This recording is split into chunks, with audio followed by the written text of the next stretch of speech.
الشيطان الرجيم بسم الله الرحمن الرحيم والشمس وضحاها والقمر إذا تلاها والنهار إذا جلاها والليل إذا يغشاها والسماء وما بناها والأرض وما طحاها ونفس وما سواها فألهمها فجورها وتقواها قد أفلح من زكاها وقد خاب من دساها كذبت ثمود بطغواها إذ انبعث أشقاها فقال لهم رسول الله ناقة الله وسقياها فكذبوه فعقروها فدمدم عليهم ربهم بذنبهم فسواها ولا يخاف عقباها۔ سورہ شمس سے آج کے درس کا آغاز کیا جا رہا ہے۔ سورہ شمس یہ مکی صورتوں میں سے ہے، 15 آیتوں پر مشتمل یہ سورہ مبارکہ ہے۔ اس بارے کے اندر تقریباً جتنی بھی صورتیں ہیں وہ سب مکی صورتیں ہیں، اور مکی صورتیں آپ حضرات کے علم میں ہوگا یہ بات، ان صورتوں کو کہا جاتا ہے جو ہجرت سے پہلے نازل ہوئی۔ تو حضور نبی اکرم صلی اللہ علیہ وسلم کے مدینہ منورہ ہجرت کرنے سے پہلے جتنی صورتیں نازل ہوئی وہ سب مکی کہلاتی، اور جو ہجرت کے بعد نازل ہوئی وہ صورتیں مدنی صورتیں کہلاتی۔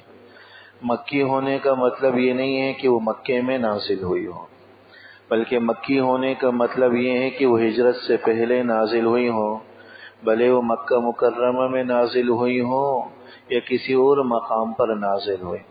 طائف کے مقامات اور ان جگہوں پر بھی بہت ساری صورتیں نازل ہوئی، تو وہ ہجرت سے پہلے نازل ہوئیں، اس لیے وہ سب مکی کہلاتی ہیں، اگرچہ وہ مکے میں نازل نہیں ہوئی۔ ہجرت کے بعد جو صورتیں نازل ہوئی وہ مدنی کہلاتی ہیں، اور اس کے لیے بھی ضروری نہیں ہے کہ وہ مدینہ منورہ میں نازل ہوئی ہوں۔ ہجرت کے بعد بہت ساری صورتیں فتح مکے کے موقع پر مکے میں نازل ہوئی، لیکن وہ صورتیں بھی مدنی ہی کہلاتی ہیں، اگرچہ وہ مکہ مکرمہ میں نازل ہوئی، لیکن چونکہ ہجرت کے بعد نازل ہوئی ہیں اس لیے ان کو مدنی ہی کہا جاتا۔ یہ سورہ مبارکہ مکی صورتوں میں سے ہے، سورہ شمس۔ یہ 15 آیتوں پر مشتمل صورت ہے۔ والشمس وضحاها، اس صورت کی پہلی آیت کے اندر لفظ شمس موجود ہے۔ شمس عربی زبان کے اندر سورج کو کہا جاتا، تو اللہ جل شانہ نے اس سورہ مبارکہ کے اندر سورج، چاند، دن اور رات، آسمان و زمین، ان کی قسمیں کھائی ہیں۔ اسی مناسبت سے اس سورت کو سورۃ الشمس کہا جاتا۔ 7 کے قریب اللہ جل شانہ نے اس سورہ مبارکہ کے اندر قسمیں کھائی۔ یہ چھوٹی سورہ مبارکہ ہے، اور چھوٹی سورہ مبارکہ کے حوالے سے احادیث مبارکہ کے اندر بھی یہی ترغیب آئی ہے کہ نمازوں کے اندر آدمی کو چھوٹی صورتیں پڑھنے کا معمول بنانا چاہیے، بڑی صورتوں کا معمول نہیں ہونا چاہیے۔ بعض روایات کے اندر یہ واقعہ مذکور ہے، حضرت معاذ ابن جبل رضی اللہ تعالیٰ عنہ ایک بڑے جلیل القدر صحابی ہیں، وہ جب اپنے قبیلے میں رات میں جاتے ہیں تو عشاء کی نماز وہ پڑھایا کرتے تھے، اور عشاء کی نماز میں وہ لمبی لمبی صورتیں پڑھ دیا کرتے تھے۔ کبھی سورہ بقرہ پڑھ لی، کبھی سورہ آل عمران پڑھ لی، کبھی سورہ نساء پڑھ لی، کبھی سورہ انعام پڑھ لی، تو مختلف بڑی بڑی صورتیں وہ پڑھا کرتے۔ تو بعض حضرات صحابہ جو پیچھے کھڑے ہونے والے دن بھر محنت مشقت کر کے تھکے ہارے جب عشاء کی نماز میں کھڑے ہوتے، اور حضرت معاذ جب اتنی طویل قرات کرتے تو تھکان سے چور ہو جاتے، تو ایک مرتبہ ایک صاحب جو پیچھے کھڑے تھے جب دیکھا کہ حضرت معاذ نے سورہ بقرہ شروع کر دی ہے تو انہوں نے نماز ہی توڑ دی، اور نماز توڑ کر اپنی انفرادی نماز پڑھی، اور انفرادی نماز پڑھ کر انہوں نے نماز کو مکمل کر لیا اور چلتے بنے۔ حضور نبی اکرم صلی اللہ علیہ وسلم سے حضور نبی اکرم صلی اللہ علیہ وسلم سے حضرت معاذ رضی اللہ تعالیٰ عنہ نے شکایت کی کہ میرے پیچھے کھڑے ہوئے تھے لیکن پھر انہوں نے نماز توڑ دی اور نماز توڑ کر چلتے بنے۔ یہ در حقیقت منافقین کی علامت ہوا کرتی، جو جماعت کے ساتھ نہیں پڑھتے تھے، اپنی انفرادی نماز پڑھ کر چلا کرتے۔ تو اس زمانے میں یہ منافقین کی نماز سمجھی جاتی تھی علامت، کہ جو جماعت میں شریک نہیں ہوتے تھے اپنی انفرادی نماز پڑھ لیا کرتے۔ اور آج ہم دھڑلے سے پڑھ رہے ہوتے ہیں اپنی دکانوں میں، اپنے گھروں میں، کئی جماعتیں ہم سے چھوٹ جاتی ہیں، عصر دکان کی وجہ سے، مغرب دکان کی وجہ سے، عشاء تھکان کی وجہ سے، کئی مشاغل کی وجہ سے ہماری یہ نمازیں انفرادی ہو رہی ہوتی۔ تو یہ منافقین کی علامت اس زمانے میں بھی سمجھی جاتی تھی، آج بھی یہ منافقین ہی کی علامت۔ یہ اس بات کی علامت ہے کہ دل میں ایمان مضبوط نہیں ہے۔ اگر دل میں ایمان مضبوط ہوتا تو جماعت کی اہمیت ہوتی، جماعت کا اہتمام کرتے۔ حضرات صحابہ فرمایا کرتے تھے کہ ہم میں سے کوئی آدمی اگر 2 آدمیوں کی بھی سہارے چل سکتا ہوتا تو بھی 2 آدمیوں کے سہارے سے چل کر جماعت میں شریک ہوا کرتا، اتنا اہتمام فرمایا۔ قریب کے بزرگ گزرے ہیں حضرت مولانا الیاس صاحب رحمہ اللہ تعالی، تبلیغی جماعت کے بانی۔ ان کے بارے میں آتا ہے کہ آخر وقت میں صاحب فراش ہو گئے، تو تکیے پر آ گئے اور چارپائی پر آ گئے، چل بھی نہیں سکتے تھے، لیکن اس حالت میں بھی کہتے تھے کہ مجھے چارپائی سمیت مسجد میں لے جاؤ اور مجھے جماعت میں شریک کرو، چارپائی سمیت مسجد میں لے جاؤ اور مجھے جماعت کے اندر شریک کرو، اتنا اہتمام ان حضرات کا ہوا کرتا۔ تو حضور علیہ الصلوۃ والسلام سے حضرت معاذ نے شکایت کی کہ یہ صاحب میرے پیچھے کھڑے ہوئے تھے لیکن پھر انہوں نے جماعت توڑ دی اور اپنی نماز پڑھ کر چلتے بنے۔ ان سے جب پوچھا تو انہوں نے وجہ بتلا دی کہ میں دن بھر محنت مزدوری کرتا ہوں، رات کو تھکا ہارا آتا ہوں۔ حضرت معاذ بڑی صورتیں شروع کر دیتے، بقرہ شروع کر دیتے ہیں، میں تھک جاتا ہوں، برداشت نہیں ہوتا۔ حضور علیہ السلام نے سخت ناگواری کا اظہار فرمایا، حضرت معاذ سے فرمایا کہ یا معاذ افتان انت، کہ معاذ آپ لوگوں کو آزمائش میں ڈال لیں۔ اب چھوٹی چھوٹی صورتیں پڑھا کریں، سورہ شمس پڑھا کریں، والشمس وضحاہا پڑھا کریں، واللیل اذا یغشاہا پڑھا کریں، سبح اسم ربک الاعلی، اس قسم کی صورتیں پڑھا کریں۔ تو اس لیے یہ صورتیں، چھوٹی چھوٹی صورتیں نمازوں میں پڑھنے کا معمول خود حضور علیہ السلام نے بتلایا، اور اس سے ہمیں اور آپ کو بھی یہ ترغیب ہے کہ ان صورتوں کو کم سے کم ہم زبانی یاد کریں۔ آخری پارے کی جتنی بھی صورتیں ہم میں سے ہر آدمی کو زبانی یاد ہوں، اور یہ صورتیں ترجمے کے ساتھ جب ہمیں یاد ہوں گی، اس کا مطلب بھی ہمارے ذہنوں میں ہوگا، تو جب نماز پڑھیں گے یہ صورتیں پڑھی جائیں گی تو پھر ان کی لذت کا بھی احساس ہوگا، مزہ آئے گا کہ مطلب بھی پتہ چل رہا ہے۔ والشمس وضحاہا امام پڑھ رہا ہے، فوراً مطلب آ جائے گا۔ والشمس کے اندر شمس عربی میں سورج کو کہتے ہیں، اس میں اللہ جل شانہ نے سورج کی قسم کھائی۔ والقمر اذا تلاہا والشمس وضحاہا، اور قسم ہے سورج کی، وضحاہا، اور روشنی کی جب اس کی روشنی خوب پھیل جائے۔ ضحا یہ اس وقت کو کہا جاتا جب سورج کی روشنی خوب پھیل جاتی، اس لیے چاش کی نماز کو بھی صلاۃ الضحیٰ کہا جاتا ہے، ضحیٰ چاش کی نماز۔ والقمر اذا تلاہا، اور قسم ہے چاند کی جب وہ سورج کے پیچھے چلنے لگے۔ والنہار اذا جلاہا، اور قسم ہے دن کی جب وہ زمین کو روشن کر دے۔ واللیل اذا یغشاہا، اور قسم ہے رات کی جب وہ ہر چیز کو ڈھانپ دے، رات کی تاریکی ہر چیز کو گھیر لے۔ والسماء وما بناہا، اور قسم ہے آسمانوں کی، وما بناہا، اور اس ذات کی جس نے اس کو بنایا۔ والارض وما طحاہا، قسم ہے زمین کی، وما طحاہا، اور اس ذات کی جس نے زمین کو بچھایا، زمین کو پھیلایا، زمین کو ہمارے لیے بچھونا بنایا۔ ونفس وما سواہا، قسم ہے اس ذات کی جس نے انسان کو بنایا۔ وما سواہا، اور اس ذات کی جس نے اس کو برابر برابر بنایا، ٹھیک ٹھیک بنایا، اس کے اعضاء، اس کے ساخت، اس کے قد و قامت کو برابر سرابر بنایا۔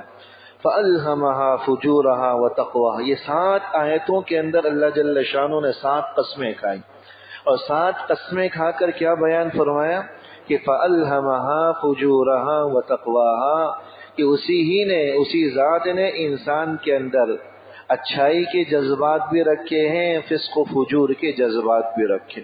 فَأَلْهَمَهَا فُجُورَهَا وَتَقْوَاهَا کہ اللہ ہی نے فسق و فجور کے جذبات بھی انسان کے اندر رکھے، وَتَقْوَاهَا اور تقوی اور پاکیزگی کے خیالات اور جذبات بھی انسان کے اندر رکھے۔ یہ دونوں قسم کی صلاحیتیں انسان کے اندر، لیکن ان دونوں میں کامیاب کون ہے؟ فرمایا کہ قد افلح من زکاہا، وہ آدمی کامیاب ہے جس نے اپنے آپ کو پاک کر لیا، اپنا تزکیہ کر لیا۔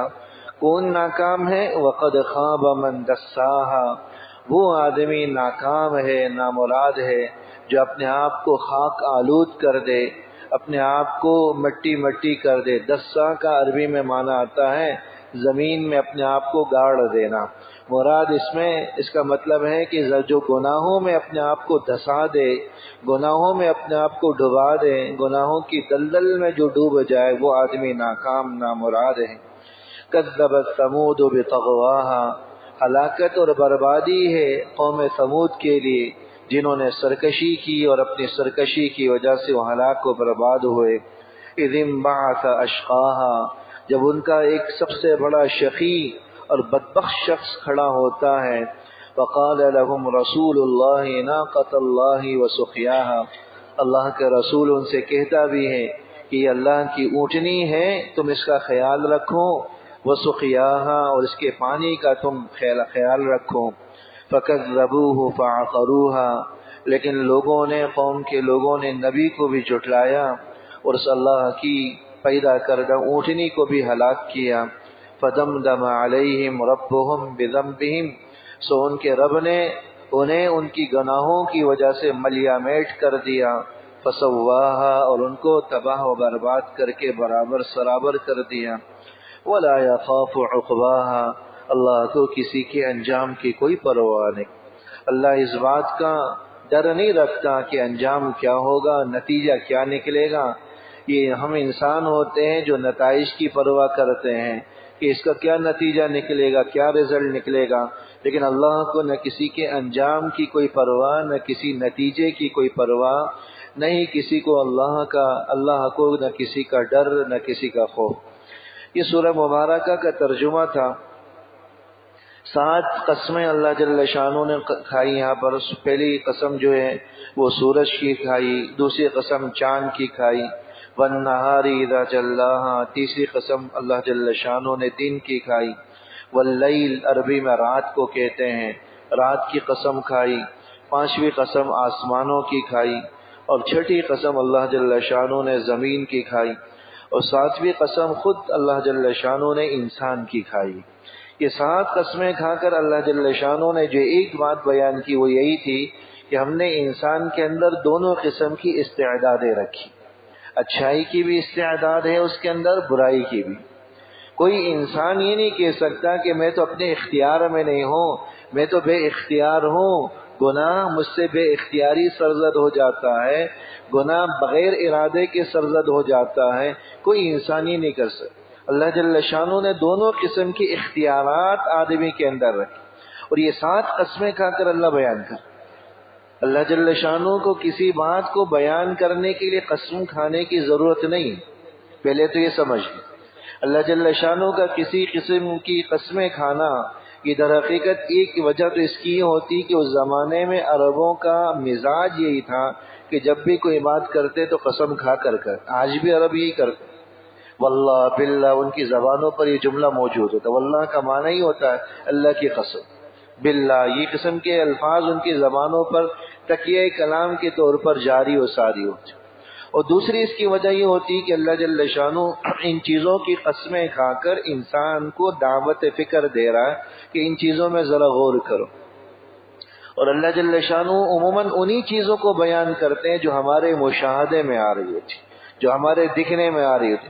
روز مرہ ہم ان چیزوں کو دیکھ رہے ہیں، روز مرہ ہم ان چیزوں کا مشاہدہ کر رہے ہیں، سورج طلوع ہو رہا ہے، غروب ہو رہا ہے، دن آ رہا ہے، رات آ رہی ہے، زمین پر چل رہے ہیں، زمین سے فائدہ اٹھا رہے ہیں، خود انسان کی اپنی ذات۔ یہ ساری چیزوں کو بیان کرنے کا مقصد صرف یہ ہے کہ انسان ان چیزوں میں غور کرے، اللہ جل شانہ کی قدرت، اللہ جل شانہ کی قدر و منزلت کا احساس کرے اور اللہ کی طرف ہی اپنے آپ کو جوڑے رکھے اور اللہ کی طرف متوجہ۔ متضاد قسموں کی، متضاد چیزوں کی اللہ جل شانہ نے قسم کھائی۔ سورج کی قسم کھائی، پھر فوراً بعد چاند کی۔ دن کی قسم کھائی، اس کی مخالف سمت زمین کہی جاتی ہے، رات کہی جاتی ہے، پھر رات کی قسم کھائی۔ آسمان کی مخالف سمت زمین سمجھی جاتی ہے، رات کی قسم آسمان کی قسم کھائی، پھر فوراً بعد اللہ جل شانہ نے زمین کی قسم کھائی۔ پھر اللہ جل شانہ نے بتلایا کہ ہم نے انسان کے اندر بھی دو متضاد قسم کے، مخالف قسم کے جذبات رکھے۔ تو یہ متضاد اور مخالف اور مختلف اشیاء کی قسمیں کھا کر اللہ جل شانہ نے ایک طرف اپنی قدرت اور اپنے اختیار کو ظاہر کیا ہے کہ جو رب، جو ذات یہ متضاد قسم کی چیزیں بنا سکتا ہے، وہی رب انسان کو موت دے کر دوبارہ زندہ بھی کر سکتا ہے، ملیا میٹ کرنے کے بعد دوبارہ اس کو اٹھا بھی سکتا ہے، زمین میں گل سڑ جانے کے بعد دوبارہ گوشت پوست کا جیتا جاگتا اس کو انسان بنا سکتا ہے۔ اللہ جل شانہ کی قدرت اور اختیار سے باہر کوئی بھی چیز نہیں۔ جب اللہ جل شانہ نے ایسی متضاد چیزیں بنا دی ہیں تو اللہ اس سے بھی کہیں زیادہ قدرت اور اختیار رکھتا ہے۔ یہاں علماء کرام نے ایک بات یہ بھی بتلائی ہے کہ چاند سورج کی قسمیں کھانا، دن اور رات کے آنے جانے کی قسمیں کھا کر یہ بتلانا ہے کہ ہم نے انسان کے اندر دونوں قسم کے جذبات رکھے۔ اس میں ایک اشارہ اس بات کی طرف ہے کہ دن اور رات، چاند سورج کو بھی انسان کے قلب پر وارد ہونے والے خیالات میں ایک بڑا کردار حاصل۔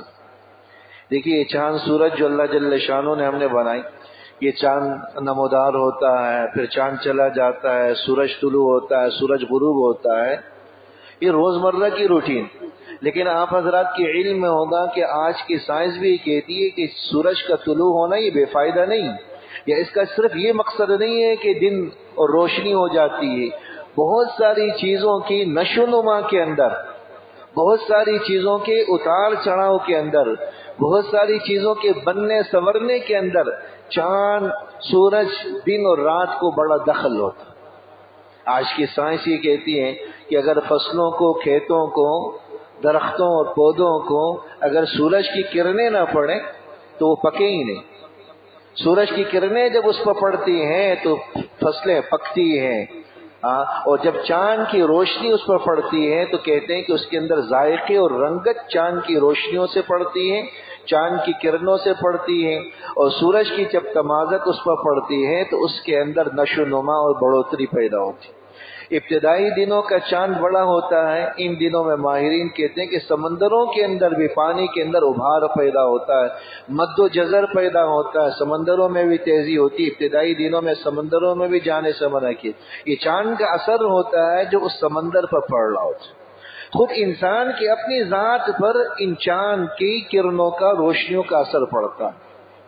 ماہرین دیکھیں جو پشنے لگانے والے جو خون نکالتے ہیں، خون نکالنے والے چاند کی ابتدائی تاریخوں میں خون نہیں نکالتے، وہ چاند کی آخری تاریخوں میں جو مسنون تاریخیں ہیں 17، 18، 19، 21 کی، یہ مسنون تاریخوں کے اندر خون نکالا جاتا ہے۔ اور احادیث کے اندر یہ بتلایا گیا کہ اگر آپ ابتدائی دنوں میں خون نکالیں گے تو خون کی گردش اس میں زیادہ ہوتی، اور بس اوقات رگ کے کاٹنے کی وجہ سے ممکن ہے کہ خون کی گردش رکے ہی نہیں، انسان کا خون بہتا رہے اور بس اوقات اس کی ہلاکت کا باعث بھی بن جاتا ہے۔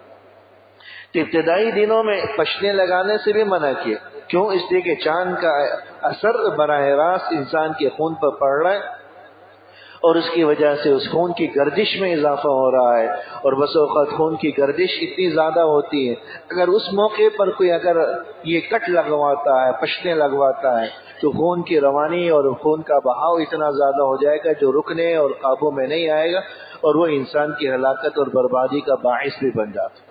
بعض دنوں کے اندر بھی یہ تاثیر، بعض دنوں کے اندر بھی یہ تاثیر احادیث مبارکہ سے پتہ چلتا ہے کہ پیر یا بدھ کے دن کے حوالے سے آیا کہ ان دنوں میں پشتے نہ لگاؤں کیونکہ اس میں انسان کے خون کا بہاؤ بہت ہوتا۔ بہت سے ڈاکٹر حضرات جو بلڈ پریشر کے مریض ہوتے ہیں ان کو کہتے ہیں کہ آپ ادویات یا بی پی کی جو گولی ہے وہ مغرب کے بعد استعمال کریں، صبح نہ کریں، اس کا فائدہ زیادہ ہوتا ہے۔ یہ ایک ڈاکٹر صاحب کا کہنا تھا کہ اب مغرب کے بعد اس کا استعمال کر. ان چیزوں کا اثر خود انسان کی ذات پر پڑتا ہے. یہ ساری چیزیں، چاند، سورج، ستارے، دن اور رات کا آنا، ان کی کرنوں، ان کی شعاؤں، ان کی روشنیوں کا اثر ان ساری چیزوں پر پڑتا ہے. تو کھیت کھلیان کا پکنا، فصلوں کا پکنا، پھلوں کے اندر مٹھاس کا آنا، ان کے اندر رنگت کا پیدا ہونا، ان میں ایک بڑا کردار چاند، سورج، ستاروں کو. اللہ جل شانہ نے ان کی قسمیں کھا کر بتلایا کہ انسان کے دل میں آنے والے خیالات کے اندر بھی ایک بڑا کردار چاند اور سورج کا ہوتا ہے. رات میں آنے والے خیالات اور وساوس کی نوعیت مختلف ہوتی ہے. دن میں آنے والے خیالات اور وساوس کی نوعیت مختلف ہوتی ہے. جب سورج کی تپش میں کمی ہوتی ہے اس وقت کے خیالات اور اس کے آنے والے وساوس کی نوعیت مختلف ہوتی ہے. دن کی وقت جب سورج چڑھ جاتا ہے اس وقت آنے والے خیالات اور وساوس کی نوعیت مختلف ہوتی، اور اس میں بڑا کردار ان چیزوں کا ہوتا ہے، ان آلات کا اور ان چاند، سورج، ستاروں، سیاروں کا ہوتا. تو ایسے موقع پر انسان کو خلوت اور تنہائی سے گریز کرنا چاہیے تاکہ اس قسم کے خیالات آئیں تو بندہ ان خیالات کی روح میں بہک کر اپنے آپ کو گناہ کی طرف مائل نہ کرے، گناہ سے اپنے آپ کو بچا سکے. تو رات کی خلوت و تنہائی ہو یا دن کے آغاز میں خلوت و تنہائی ہو، اس میں آنے والے خیالات ایسے ہوتے ہیں کہ اگر انسان تنہا ہو تو بس اوقات وہ گناہ کی طرف مائل ہو جاتا ہے، گناہ کے خیالات تیزی کے ساتھ پروان چڑھتے ہیں. خلوت اور تنہائی سے جو بچ گیا تو وہ در حقیقت گناہ سے بھی بچ گیا. تو ان چیزوں کی قسمیں کھا کر اللہ جل شانہ نے بات بیان کی، فَأَلْهَمَهَا فُجُورَهَا وَتَقْوَاهَا، کہ ہم نے انسان کے اندر دونوں قسم کے خیالات رکھے، اچھائی کے بھی، تقوی طہارت کے بھی، فسق و فجور کے بھی. اب یہ انسان کے اختیار میں ہوتا ہے کہ انسان اپنے ان خیالات اور اپنے ان وساوس کو اچھائی کی طرف مائل کرتا ہے یا برائی کی طرف ان کا میلان کرتا ہے، ان چیزوں کو برائی کی طرف مائل کرتا ہے. بعض روایات کے اندر حضور نبی اکرم صلی اللہ علیہ وسلم نے یہ بات بھی ارشاد فرمائی کہ اللہ جل شانہ نے ہر آدمی کے دل کے اندر اچھائی اور برائی دونوں قسم کے بیج رکھے.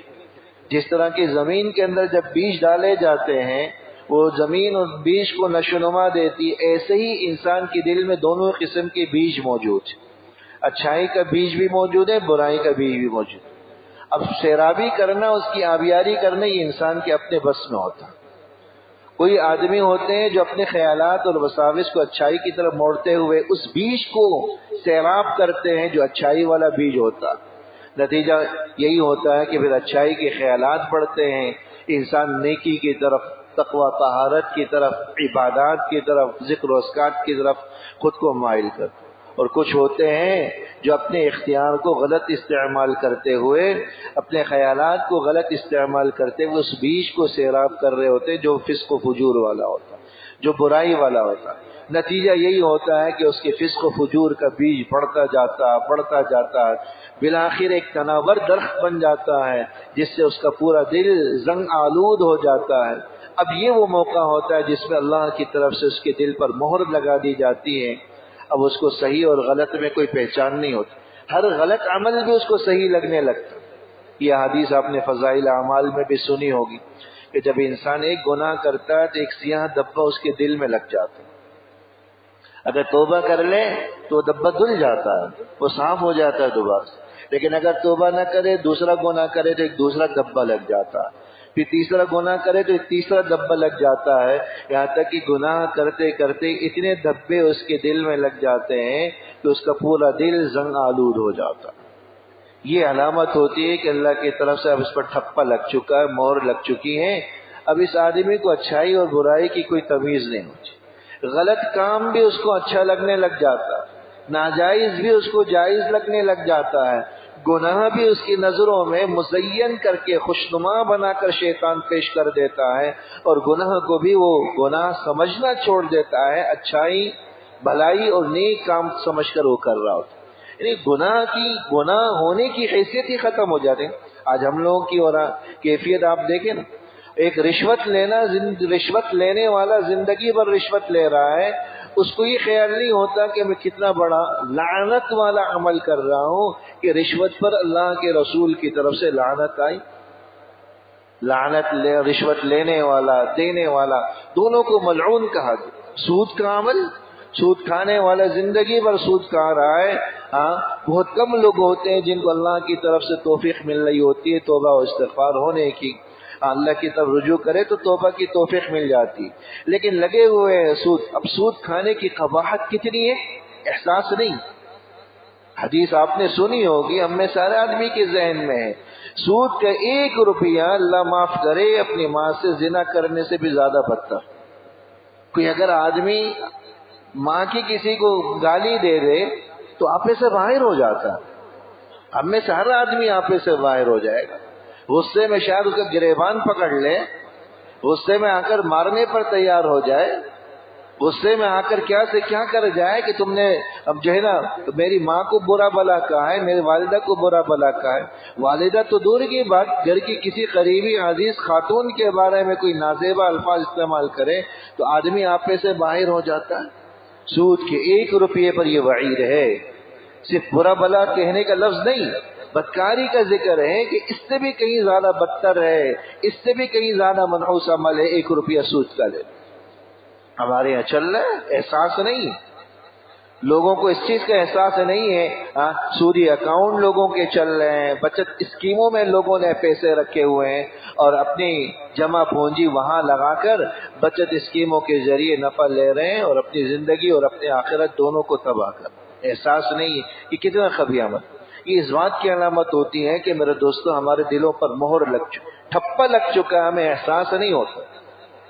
تو جو آدمی اپنے ان خیالات کو اس کے ذریعے اس گناہ کے فسق و فجور کے بیج کو سیراب کرتا ہے تو ایک تناور درخت بن جاتا ہے، پھر گناہ کے گناہ ہونے کا احساس مردہ ہو کر رہ جاتا ہے۔ تو اللہ جل شانہ نے یہ 7 قسمیں کھا کر ہم سب کو یہ سمجھایا کہ دیکھو یہ تمہارے بس میں ہے، تمہارے اختیار میں ہے کہ تم اپنے خیالات کو اپنے خیالات کے ذریعے اپنے اعمال کے ذریعے اس بیج کو سیراب کرو جو تقوی طہارت والا بیج ہے۔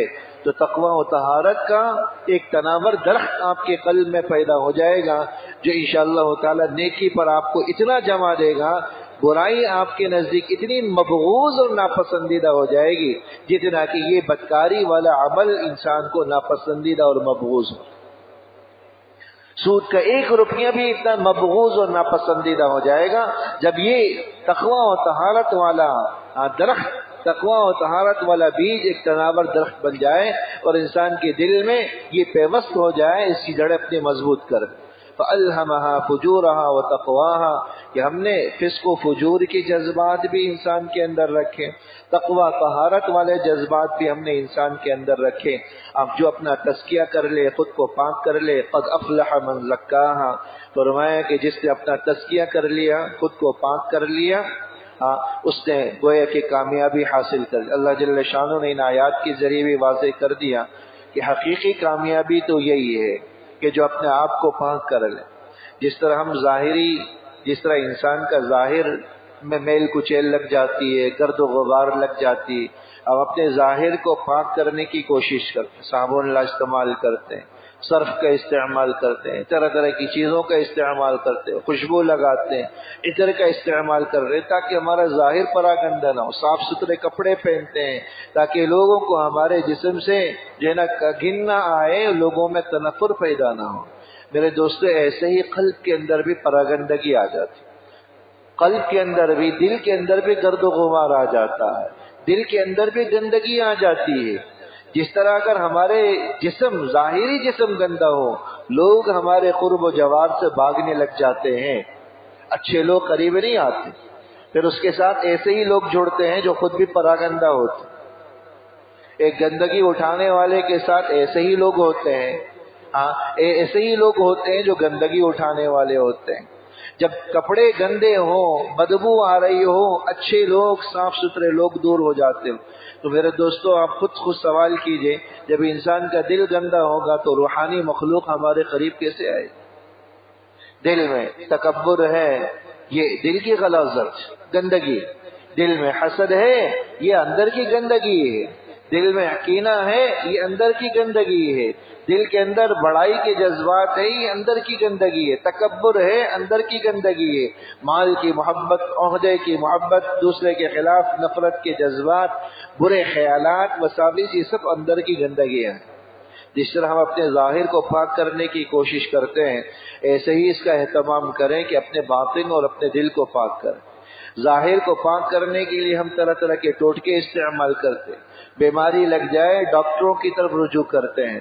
باطن کی یہ گندگیاں اور بیماریاں ہیں، اس کے لیے اللہ والوں کی صحبت میں بیٹھنا پڑتا ہے، تب کہیں جا کر ان کی مجلسوں میں بیٹھنا پڑتا ہے، تب کہیں جا کر انسان کا باطن پاک ہوتا ہے، انسان کا قلب پاک ہوتا ہے اور انسان کے اندر پاکیزگی والے خیالات آتے ہیں۔ ایسے لوگوں کے لیے اللہ جل شانہ نے اس آیت کے اندر کامیابی کی نوید سنائی کہ قد افلح من زکاہا، کہ وہ لوگ کامیاب ہو گئے جنہوں نے اپنا تزکیہ کر لیا، اور وہ ناکام ہے، نامراد ہے جس نے خود کو گناہوں میں دھسا دیا، من دساہا، جس نے خود کو گناہوں کے دلدل میں ڈبو دیا۔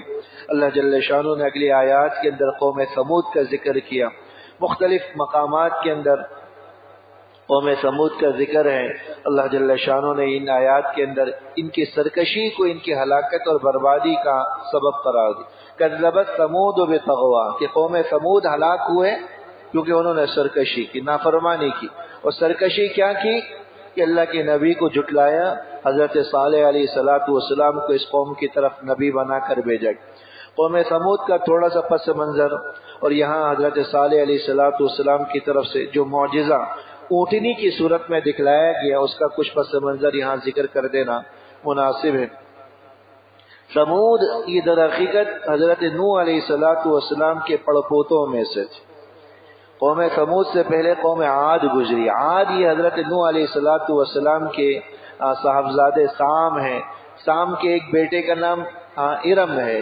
ارم کو جو ہے عاد کہا جاتا ہے، جیسے کہ سورہ فجر کے اندر بھی ہے ارم ذات العماد۔ ارم یہ حضرت نوح علیہ السلام کے بیٹے سام کی اولاد میں سے تھا، یا اس کا بیٹا تھا، اور اسی کو ہی عاد کہا جاتا ہے۔ اس سے جو نسل چلی تھی وہ قوم عاد تھی۔ قوم عاد کو اللہ جل شانہ نے کیا قوم بنایا تھا؟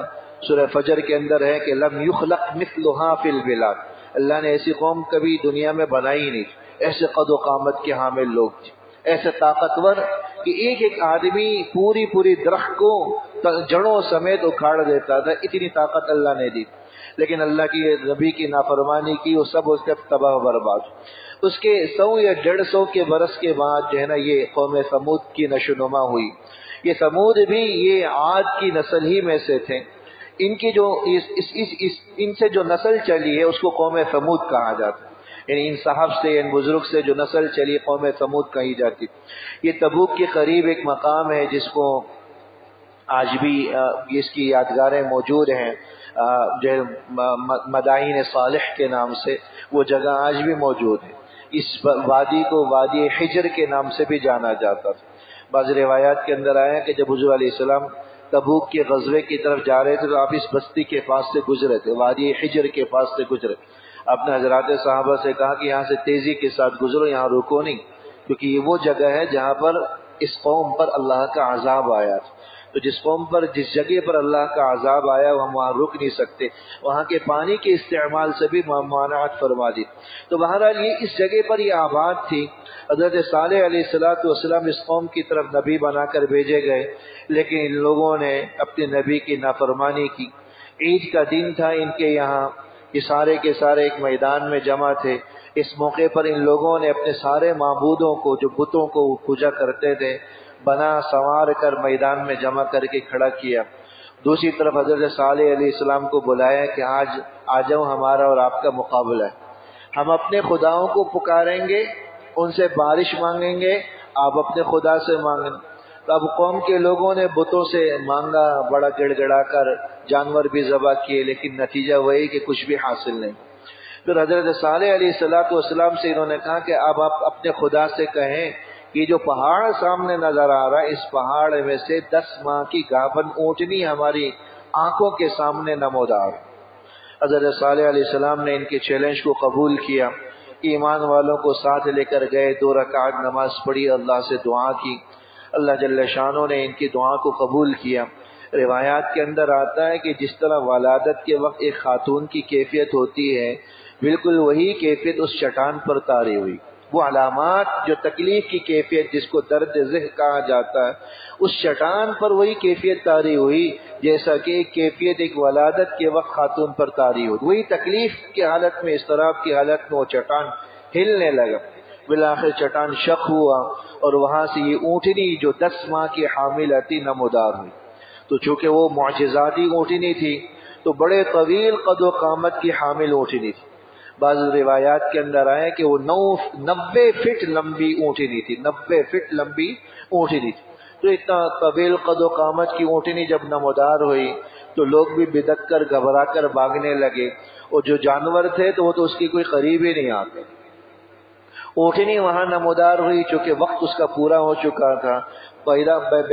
نمودار ہونے کے کچھ وقت کے بعد اس پر بھی جو ہے نا ولادت کی آثار شروع ہونے لگے، اور اسی وقت اس نے بچہ جنا، اور اسی وقت وہ بچہ اونٹنی کے برابر ہو گیا، وہ بھی اللہ جل شانہ نے فوراً بنا کر دیا۔ یہ سب ان کی نگاہوں کے سامنے ہو رہا۔ اس معجزے کو دیکھ کر تقریباً 6-7 ہزار آدمی مسلمان تو ہوئے، لیکن بقیہ لوگوں نے پھر بھی انکار کیا۔ اس کو جادوگری سے تعبیر کی کہ تو آپ جادو اور کرتب دکھا رہے، کوئی معجزہ وجزہ۔ یہ اس طرف یہ واقعہ ہوا تو چونکہ ایک معجزاتی اونٹنی اور بڑی اونٹنی تھی، اور پوری بستی میں ایک ہی کنواں تھا، یہ کنویں کا سارا پانی پی جاتی تھی، تو ان لوگوں نے باری مقرر کی کہ ایک دن پوری بستی والے اس کنویں کا پانی استعمال کریں اور ایک دن یہ اونٹنی استعمال کریں، اور جب وہ اونٹنی پیتی تو کنویں کا سارا پانی ختم ہو جاتا۔ جہاں وہ چرنے جاتی تو کوئی جانور اس کے قریب نہیں آتا، اس کے قد و قامت کی وجہ سے، اس کے ڈیل ڈول کی وجہ سے گھبرا کر سارے جانور بھاگ جاتے۔ اب اس کی وجہ سے بھی قوم کے لوگوں میں اضطراب تھا۔ اس زمانے میں کچھ بدماش قسم کے لوگ تھے، ہر زمانے میں ہوتے ہیں۔ قدار ابن سالف نام کا ایک شخص بتلایا جاتا ہے، جو غنڈہ اور بدماش قسم کا، جس نے اپنا ایک گینگ بنایا ہوا تھا جو 9 آدمیوں پر مشتمل تھا۔ قرآن کریم نے ان کی بھی تعداد بتائی، وَكَانَ فِي الْمَدِينَةِ 9 رَهْطٍ يُفْسِدُونَ فِي الْأَرْضِ۔ اس شہر میں 9 آدمی تھے جو فساد بچاتے تھے زمین پر، فتنہ و فساد، یعنی غنڈہ قسم کا ایک گینگ تھا جو 9 آدمیوں پر مشتمل تھا۔ اس آدمی کے خاتون، فاحشہ خاتون کے ساتھ ناجائز تعلقات تھے۔ اس خاتون کے جانور چلتے تھے، لیکن جب اس اونٹنی کو دیکھ کر وہ بدک جاتے تو اس خاتون کو تکلیف ہوتی۔ اس خاتون نے اس کو کہا، اس فاحشہ عورت نے اس آدمی کو، اس بدماش کو کہا کہ تم جا کر اس اونٹنی کو مار دو تو میں تمہارے ساتھ تعلق قائم کرنے کو تیار۔ تو یہ اپنے گینگ کو لے کر گیا۔ حضرت صالح علیہ السلام نے سمجھایا بھی کہ اللہ کی اونٹنی ہے، تم ایسا نہ کرو ورنہ اللہ کا عذاب آئے گا، لیکن انہوں نے سرکشی کی اور انہوں نے حضرت صالح علیہ السلام کی اس نصیحت کی پرواہ نہیں کی، اور اونٹنی کو کاٹ ڈالا، اس کی ٹانگوں کو کاٹ دیا اور اس کو ذبح کر کے اس کے گوشت کو استعمال کر۔ بعض روایات کے اندر آتا ہے جو اونٹنی کا بچہ تھا، اس نے جب دیکھا کہ اس کی ماں کو ذبح کر دیا تو اس نے 3 چیخیں ماری، اور چیخیں مار کر دوڑتا وہ اسی چٹان میں واپس چلا گیا جس چٹان سے یہ اونٹنی نمودار ہوئی تھی۔ تو بچہ وہیں چلا گیا اور چٹان بند ہو گیا، اس میں ہی وہ اندر چلا گیا، اور اللہ جل شانہ نے اس کو وہیں سے اٹھا لی۔ 3 دفعہ اس کی چیخیں مارنا، حضرت صالح علیہ السلام نے اپنے قوم کو، لوگوں کو بتلایا کہ 3 دفعہ چیخیں مارنا اس بات کی علامت تھی کہ اب تمہارے پاس بس 3 دن کی مہلت باقی، اگر تم نے 3 دن کے اندر توبہ کر لیا تو تم بچ سکتے ہو، 3 دن میں اگر تم نے توبہ نہیں کیا تو اللہ کا عذاب آئے۔ لیکن انہوں نے اس بات کو بھی نہیں مانا۔ حضرت صالح علیہ السلام ہی کو مارنے کے در پہ ہوئے، لیکن ان کے ساتھ جو ایمان والے تھے انہوں نے حفاظت کی۔ بالآخر مذاکرات کے بعد یہ طے ہوا کہ حضرت صالح علیہ السلام اپنے لوگوں کو لے کر یہاں بستی سے نکل جائے، اور جب نبی بستی سے نکل جاتا ہے تو 3 دن کے اندر اندر اس قوم پر عذاب آتا ہے۔ تو روایات کے اندر آتا ہے کہ پہلے دن ان کے چہرے سارے کے سارے سرخ ہو گئے، دوسرے دن ان کے چہروں کی رنگت تبدیل ہوئی، سارے کے سارے چہرے سیاہ پڑ گئے۔ جب انہوں نے دیکھا کہ اب چہرے سیاہ پڑ گئے تو کچھ یقین ہونے لگا، تو انہوں نے بڑی بڑی چٹانوں کو، پہاڑوں کو تراش کر جو اپنے لیے مکانات بنا رکھے تھے وہ سب کے سب وہاں چلے گئے، یہ سوچ کر تو یہاں تو کوئی زلزلہ، کوئی آندھی، کوئی طوفان ہمیں نقصان نہیں پہنچا سکتا۔ کوئی جتنے بھی بارشیں ہوں گی، آندھی آئیں گی، تو پہاڑ تو اپنی جگہ ہی، بڑے بڑے پہاڑوں کو کھود کر انہوں نے مکانات آج بھی وہ موجود ہے۔ مدائن صالح کے نام سے بڑی بڑی چٹان پہاڑ ہیں جن کو کھوکھلا کر کے نقش و نگار کر کے زبردست قسم کے انہوں نے محلات تعمیر کی. یعنی ایک طرح سے نقاشی کا ان کے اندر خاص ہنر اور فن موجود تھا. پہاڑوں کو چٹانوں کو تراش خراش کر کے اس پہ محلات بیان کر. تو وہ لوگ وہاں جا کر چھپ گئے، لیکن جب اللہ جل شانہ کی طرف سے عذاب آیا بارش کی صورت اور سخت آوازوں کی صورت میں، اور آوازیں ایسی دل دہلانے والی تھی کہ ان کے کلیجے چاک ہو کر باہر آ گئے اور سب کے سب تباہ و برباد. وہ بڑی بڑی چٹانیں، بڑے بڑے پہاڑ ان کی حفاظت نہ کر سکے. فَأَخَذَتْهُمُ الصَّيْحَةُ فَأَصْبَحُوا فِي دِيَارِهِمْ جَاثِمِينَ. قرآن کے الفاظ ہیں کہ ایک بڑی چیخ نے ان کو آ پکڑا. فَأَصْبَحُوا فِي دِيَارِهِمْ جَاثِمِينَ. وہ سب کے سب اپنی چٹانوں میں اوندے منہ پڑے ہوئے تھے، تباہ و برباد. یہ اللہ جل شانہ نے جگہ جگہ قرآن کریم میں ان پر آنے والے عذاب کو ذکر کیا ہے. یہ اس معجزاتی جو ہے اس کا اونٹنی کا اس سورہ مبارکہ کے اندر ذکر کیا. ایک مرتبہ حضرت علی رضی اللہ تعالیٰ عنہ سے حضور نے یہی بات بیان فرمائی تھی کہ کیا تمہیں پتہ ہے کہ سب سے زیادہ پہلے لوگوں میں سب سے زیادہ شقی اور بدبخت آدمی کون تھا؟ حضرت علی رضی اللہ تعالیٰ عنہ نے فرمایا کہ نہیں، مجھے نہیں معلوم. تو آپ نے فرمایا کہ وہ آدمی تھا جس نے حضرت صالح علیہ السلام کی دعا کے نتیجے میں نکلنے والی معجزاتی اونٹنی کو مار. سب سے زیادہ بدبخت آدمی وہ تھا. پھر فرمایا کہ علی کیا تمہیں پتہ ہے کہ بعد کے لوگوں میں سب سے زیادہ بدبخت آدمی کون ہوگا؟ حضرت علی رضی اللہ تعالیٰ عنہ نے فرمایا کہ مجھے نہیں پتا. حضور نے فرمایا کہ بعد کے لوگوں میں سب سے زیادہ بدبخت آدمی وہ ہوگا جو تمہیں قتل کرے گا، تمہیں شہید کرے گا، تمہاری داڑھی کو خون آلود کرے گا، تمہارے سر پر وار کرے گا. اور بعد میں آئے ایک شخص جس کو عبد الرحمن ابن ملجم کہا جاتا ہے، جو حقیقتاً مجوسی تھا. اس نے حضرت علی رضی اللہ تعالیٰ عنہ پر وار کر کے آپ کو تاریکی میں شہید کیا. فرمایا کہ یہ اس کائنات میں بعد میں آنے والے لوگوں میں سب سے زیادہ بدبخت ترین اور شقی ترین شخص تھا. جس طرح کہ پہلے کے لوگوں میں قدار ابن صالح اس اونٹنی کو شہید کرنے والا سب سے زیادہ شقی اور بدبخت شخص. تو اللہ جل شانہ نے سورہ مبارکہ کے اندر اس اونٹنی کا بھی ذکر فرمایا ہے.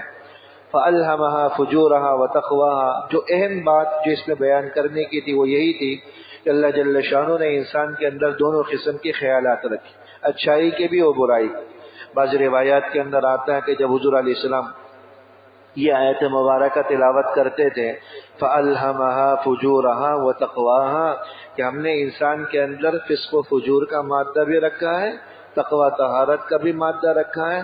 تو حضور علیہ الصلوۃ والسلام یہ دعا پڑھا کرتے تھے، اللہم آتی نفسی تقواها وزکها انت خیر من زکاها انت ولیها ومولاها. اللہم آتی نفسی تقواها، اے اللہ میرے دل میں تقوی کو پیدا کر، وزکها انت خیر من زکاها، اور میرے دل کو پاک کر دے کیونکہ آپ بہترین پاک کرنے والے ہیں. وَزَكِّهَا أَنْتَ خَيْرُ مَنْ زَكَّاهَا أَنْتَ وَلِيُّهَا وَمَوْلَاهَا. آپ ہی میرے مولا ہیں، آپ ہی میری بگڑی کو بنانے والے ہیں. میرے دل کو، میرے قلب کو تقوی طہارت کی طرف موڑ دی. تو اس آیت کے پڑھتے ہوئے یہ دعا یاد ہو تو اس کا اہتمام کرنا چاہیے. اللہم آتی نفسی تقواها وزکها انت خیر من زکاها انت ولیها ومولاها. اللہ جل شانہ عمل کرنے کی توفیق عطا فرمائے.